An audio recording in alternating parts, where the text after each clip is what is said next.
Los ataques de pánico no son un trastorno mental, pero sí acompañan a muchos de ellos, como es el caso de un trastorno de pánico, trastorno de ansiedad, una depresión o en un trastorno bipolar, entre otros.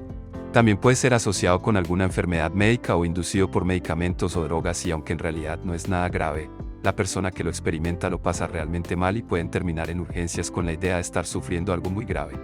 Muchas veces sus síntomas se confunden con los de un ataque al corazón.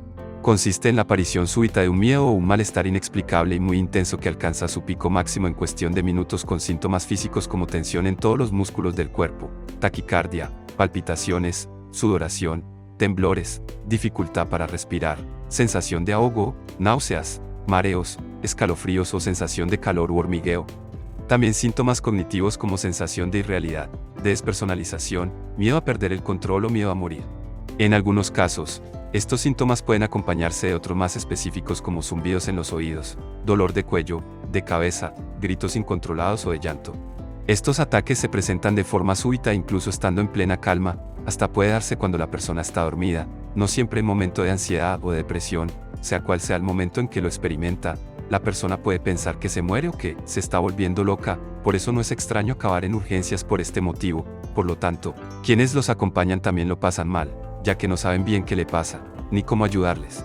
Aunque estos ataques son muy comunes en toda la población, las mujeres los experimentan en mayor proporción, en los niños y adultos mayores no son muy frecuentes. De todas formas, no todo el mundo tiene el mismo riesgo de tener un ataque de pánico.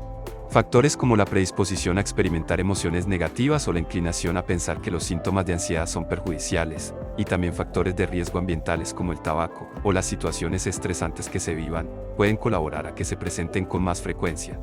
También puede ser causado por medicamentos, por la cafeína, por drogas ilegales, y por supuesto por la abstinencia al alcohol. Cuando todo esto se descarta, es cuando se suele buscar la ayuda de un psicólogo, y este tratamiento comienza con una evaluación, en la que se tratan de identificar los factores que relacionados con el ataque de pánico.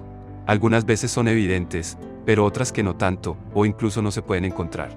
Con toda esta información se inicia el tratamiento, que es diferente para cada persona.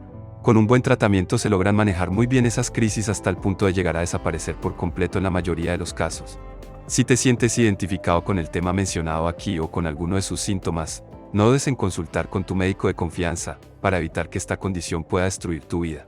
Y bueno, esto es todo por hoy, espero que te haya gustado. No olvides compartirlo con familiares y amigos que lo puedan necesitar. Si te gusta el contenido de mi canal, considera suscribirte.